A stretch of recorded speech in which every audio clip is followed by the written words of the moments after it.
3 जादुई बहुओं की एक सास। मैंने भगवान से हमेशा यही मांगा था कि मुझे वो एक बेटी दे, लेकिन आज उसने बहू के रूप में मुझे एक नहीं बल्कि 3 बेटियां दे दी। तुम तीनों इस घर की बहू नहीं बल्कि बेटी हो। हम तुम्हारे मायके वालों की तरह अमीर तो नहीं है, तुम्हें यहाँ सारे ऐशो आराम शायद ना मिले, लेकिन तुम्हें यहाँ कभी प्यार की कमी नहीं होगी। माँ जी, आपने हमें इतनी बड़ी बात बोल दी, यही हमारे लिए काफी है। हमें बस आपका प्यार और आशीर्वाद चाहिए, इसके अलावा हमें कुछ नहीं चाहिए। इतना कहकर मिष्टी, सौंदर्य और पंक्ति तीनों बहुएं खड़ी शादी के जोड़े में अपनी सास कलावती के पैर छूकर उनसे आशीर्वाद लेती हैं। कलावती के तीनों बेटे अर्जुन, कार्तिक और लक्ष्मण की इन तीनों से आज शादी हुई होती है। सौंदर्य, पंक्ति और मिष्टी तीनों एक बहुत बड़े और अमीर परिवार की बेटियां होती हैं, लेकिन अर्जुन, कार्तिक और लक्ष्मण तीनों ही गरीब होते हैं। दरअसल ये लोग एक ही साथ एक ही कॉलेज में पढ़ते थे, जहां इन तीनों भाइयों को इन तीनों बहनों से प्यार हो गया था। आज हमारी पहली रसोई है, चलो अपनी पहली रसोई की तैयारी करते हैं। सौंदर्य, मिष्टी और पंक्ति जैसे ही चूल्हे के पास जाकर खाने के डब्बे देखती हैं तो सारा का सारा राशन खत्म हुआ होता है और सारे डब्बे खाली होते हैं, जिसे देखकर ये क्या, घर में तो राशन ही नहीं है और बिना राशन के हम लोग अपनी पहली रसोई का खाना कैसे बनाएंगे? अरे तो इसमें घबराने वाली कौन सी बात है, तुम भूल गई कि हमारे पास क्या है। पंक्ति के इतना बोलते ही सौंदर्य, मिष्टी और पंक्ति तीनों ही जादू करती हैं और उनके हाथों से सुनहरी चमकदार रोशनी निकलती है, जिसके चलते सारे रखे हुए राशन के खाली डब्बे राशन से भर जाते हैं।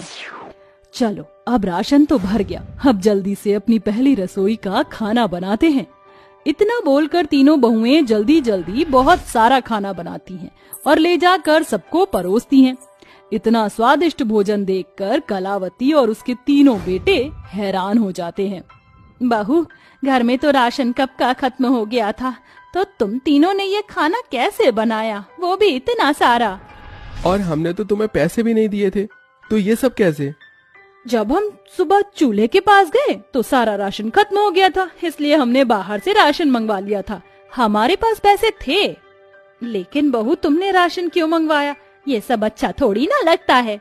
माँ जी, आपने ही तो कहा था कि हम इस घर की बहू नहीं बल्कि बेटियां हैं। अब बेटियां अपने परिवार के लिए नहीं करेंगी तो किसके लिए करेंगी? इतना बोलकर सौंदर्य बात को संभाल लेती है और ऐसे ही समय गुजरता रहता है। तीनों बहुएं अपने जादू से घर के सारे काम झटपट कर लेती और घर में कभी भी किसी चीज की जरूरत पड़ती है तो वो तीनों अपने जादू से उस चीज को ले आती, चाहे वो राशन हो, कपड़े हो या कोई भी सामान।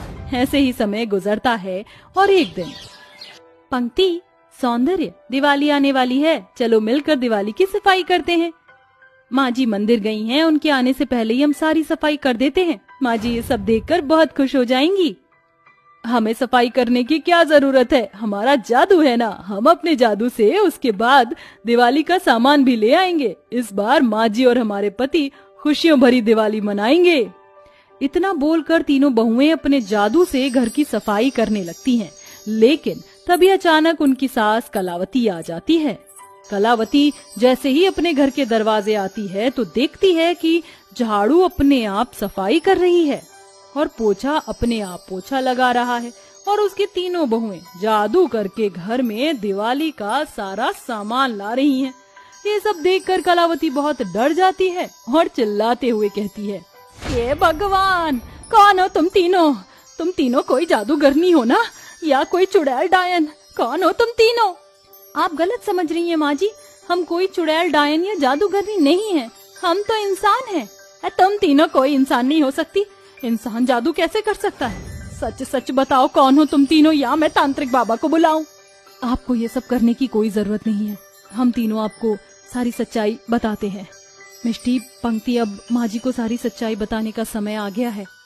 इतना बोलकर सौंदर्य, मिष्टी और पंक्ति अपने साथ कलावती को इन सभी के पीछे की कहानी बताने लगती हैं।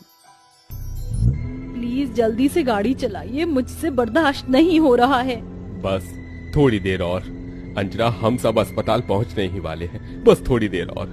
अंजना गर्भवती होती है और उसे लेबर पेन शुरू हो जाता है, जिसके चलते गिरधर अंजना को जल्दी से अस्पताल लेकर जा रहा होता है। लेकिन जल्दबाजी में गाड़ी चलाने की वजह से गिरधर एक बूढ़ी अम्मा को गाड़ी से ठोकर मार देता है। हे भगवान, ये क्या हो गया? अब मैं क्या करूं? जल्दी से उनकी मदद करिए। अंजना के इतना बोलते ही गिरधर जल्दी से गाड़ी से उतरता है और उस बूढ़ी अम्मा को गाड़ी में बिठाकर अस्पताल ले जाता है, जहां एक तरफ वो बूढ़ी अम्मा का डॉक्टर ट्रीटमेंट कर रहे होते हैं, वहीं दूसरी तरफ अंजना की डिलीवरी हो रही होती है। अंजना थोड़ी देर में अपनी तीनों बेटियों को जन्म देती है। वहीं वो बूढ़ी अम्मा भी अब ठीक हो जाती हैं। अंजना देखो, हमारी तीनों बेटियां, ये तीनों तो तुम पर गई हैं। इनकी नाक, इनके होंठ, इनकी आंख बिल्कुल तुम्हारी जैसी है। मैं अपनी तीनों बेटियों को बिल्कुल राजकुमारी की तरह पालूंगा। इन्हें कभी किसी भी चीज की कमी नहीं होने दूंगा। भगवान ने हमें एक नहीं, दो नहीं, बल्कि तीन तीन लक्ष्मी दी हैं।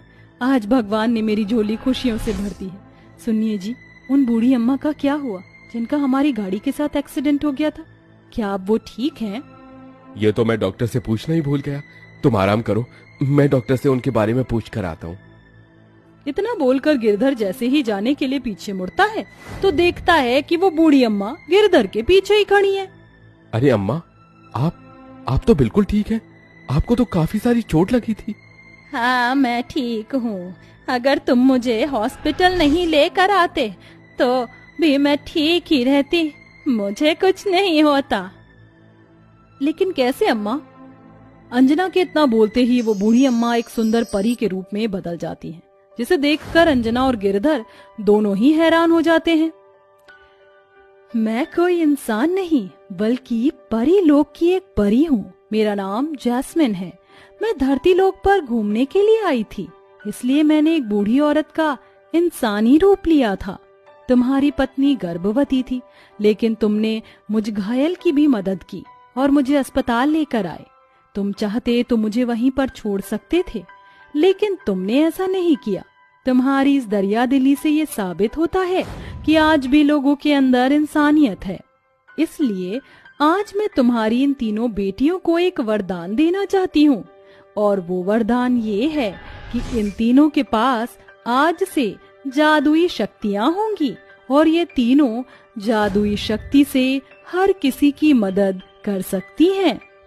इतना बोलकर वो परी अपनी जादुई छड़ी से उन तीनों बच्चियों पर जादू करती है और वहां से चली जाती है, जिसके बाद अब वो तीनों बच्चों के पास जादुई शक्ति होती है। बड़े होने के साथ साथ उन तीनों को अपनी जादुई शक्तियों के बारे में पता चलता है, जिसकी मदद से वो हर किसी की मदद करती हैं।